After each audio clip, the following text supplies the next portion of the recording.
एक रेप पीड़ित बच्ची जो मुजफ्फरपुर से पीएमसीएच पटना लाई जाती है और आरोप है कि बेड नहीं मिला। कई घंटों तक बच्ची और उसके परिवार वाले परेशान रहे, लेकिन उसके बावजूद बेड नहीं मिलने की वजह से वो बच्ची दम तोड़ देती है। क्या है पूरा मामला? मेरे साथ पीएमसीएच के एमएस इंद्रशेखर ठाकुर जी मौजूद हैं। सर, पहला सवाल यही है कि आपके अस्पताल में बड़े दावे किए जाते हैं कि अस्पताल मल्टी फंक्शनल है, तमाम चीज़ें हैं, लेकिन एक बच्ची को बेड नहीं मिलता है। क्या ऐसा हुआ? नहीं, ये एकदम गलत न्यूज़ है, सरासर गलत न्यूज़ है। और एक्चुअली मरीज़ जो है सो 1:23 पे आईजीसीसी जो हमारा सर्जिकल इमरजेंसी है वहाँ एम्बुलेंस से पहुँचा था 1:23 में। तो वहाँ पर जो है सो जो सर्जरी के डॉक्टर साहब हैं उन्होंने देखा, उनका गर्दन कटा हुआ था। दूसरी बात है कि चेस्ट इंजरी था, प्लस जो है सो रेप के चलते जो होता है वो तो अपना नीचे जो प्रॉब्लम था ही। तो सर्जरी में जो है सो वहाँ नहीं लिया जा सकता है। वहाँ लोग चले गए, लेकिन वहाँ से एडवाइस किया गया कि आप ईएनटी में चले जाएं, क्योंकि गला का ट्रेकेस्टोमी का रिपेयर या जो भी ट्रेकेस्टोमी करना होगा वो ईएनटी डिपार्टमेंट में होगा, न कि सर्जरी में होगा। तो ईएनटी डिपार्टमेंट हमारा यहाँ पे है, लेकिन मरीज़ जो है सो वहाँ से जाने के बाद वहाँ से चला और पेडियाट्रिक्स में चला गया, क्योंकि पटना मेडिकल कॉलेज में पिक्कू है जो कि मेडिकल बच्चा में छोटा छोटा बीमार रहता है उसके लिए रहता है। मुजफ्फरपुर मेडिकल कॉलेज में इनका इलाज पिक्कू में चल रहा था, रखा गया था। तो शायद इसके चलते पिक्कू में मरीज का अटेंडेंट या कोई डॉक्टर वहाँ लेके चला गया। वहाँ जाने के बाद भी जो पिक्कू के डॉक्टर हैं और जो मेडिसिन मैंने पीडियाट्रिक्स के डॉक्टर हैं उन्होंने देखा, उनको एम्बुलेंस में जाके देखा, चूँकि सीरियस थे। और सबसे बड़ी बात है कि एक चीज़ मैं आपको कहना चाहूँगा कि एडवांस लाइफ सपोर्ट जो एम्बुलेंस है उसमें सभी तरह का इमरजेंसी सुविधा रहता है, ऑक्सीजन, वेंटिलेटर, सब चीज़ रहता है। इसलिए ये कहना कि मैंने नहीं, छोटा मोटा हॉस्पिटल एक तरह से रहता है, तो एम्बुलेंस में मरीज है और स्टेबल मरीज है, इसलिए ऐसी कोई बात नहीं है। पेडियाट्रिक्स में देखा गया और पेडियाट्रिक्स में देखने के बाद जो है वहाँ पर कुछ देर तक वहाँ रहा है मरीज़, इसमें कहीं दो मत नहीं है। लेकिन प्रिंसिपल, हम छुट्टी में थे, डॉक्टर अभिजीत हैं, ये प्रभारी अधीक्षक के रूप में थे, उस समय काम कर रहे थे। हम आज ही ज्वाइन किए हैं, कल आ गए थे, लेकिन आज ऑफिशियली हम ज्वाइन कर रहे हैं।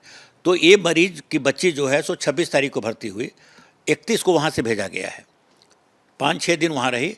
वो टी पीस बोलते हैं, इंडोट्रेकियल ट्यूब उसमें लगा रहता है, तो कि ट्रैकिया कटा हुआ था शायद, तो उसके चलते जो है सो टी पीस पर डाल करके जो है सो वहाँ से यहाँ भेजा गया। तो मरीज़ तो सीरियस थी ही, लेकिन स्टेबल थी। ठीक है, हम बता रहे हैं। इसके बाद जो है सो वहाँ से सुप्रेंट के द्वारा खबर किया गया कि मरीज़ ऐसे ऐसे यहाँ आई हुई है, सुप्रेंट एसकेएमसीएच के द्वारा। इसके बाद राजा पाकर के एक एमएलए हैं, उनके द्वारा भी इनको खबर किया गया यहाँ पर कि आ गई यहाँ पर अधीक्षक कार्यालय में कि मरीज़ जो है सो ऐसे ऐसे है। तो उनको कहा गया कि भाई पेडियाट्रिक्स में तो इलाज उनका नहीं होगा, आप ईएनटी में ले आइए। तो ईएनटी में जो है सो यहाँ मरीज आ गई है। आने के बाद ईएनटी के भी 2 डॉक्टर आकर के ऊपर से, तो ईएनटी इसके ऊपर ही हमारा है, तो ओटी भी है, इमरजेंसी है, सब ऊपर चलता है। तो ईएनटी के डॉक्टर को बुला लिया गया और बुला करके वो आके एम्बुलेंस में देखी है। लेकिन चूँकि उनकी रेप विक्टिम तो है ही, प्लस उसके साथ जो है सो गर्दन कटा हुआ था, चेस्ट में भी इंजरी था, कटा हुआ था। तो उसके चलते जो है सो दोनों देखने के बाद ये निर्णय लिए, है ना, और कि भाई कि इनको क्या किया जाए। तो आईसीयू भी ज़रूरी था।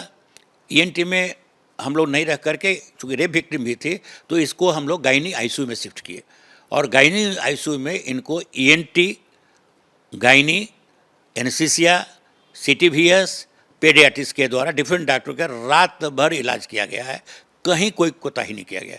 6:15 में इनको वेंट पर भी डाला गया, जो ऑन रिकॉर्ड हमारे पास है।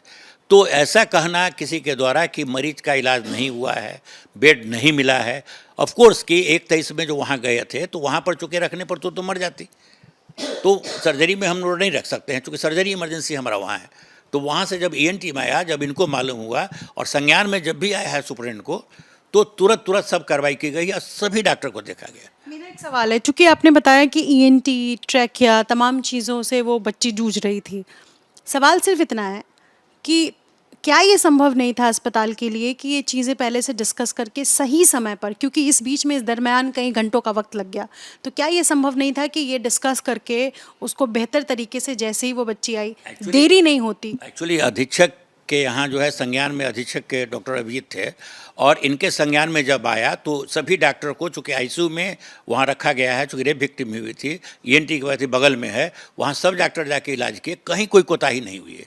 और ये जब संज्ञान में आ गया अधीक्षक को, संज्ञान में आने के बाद, मतलब बड़ा हॉस्पिटल है ना, डिफरेंट इमरजेंसी अलग अलग है, एक जगह इमरजेंसी मेरा नहीं है, लेकिन संज्ञान में कोई कहा ही नहीं।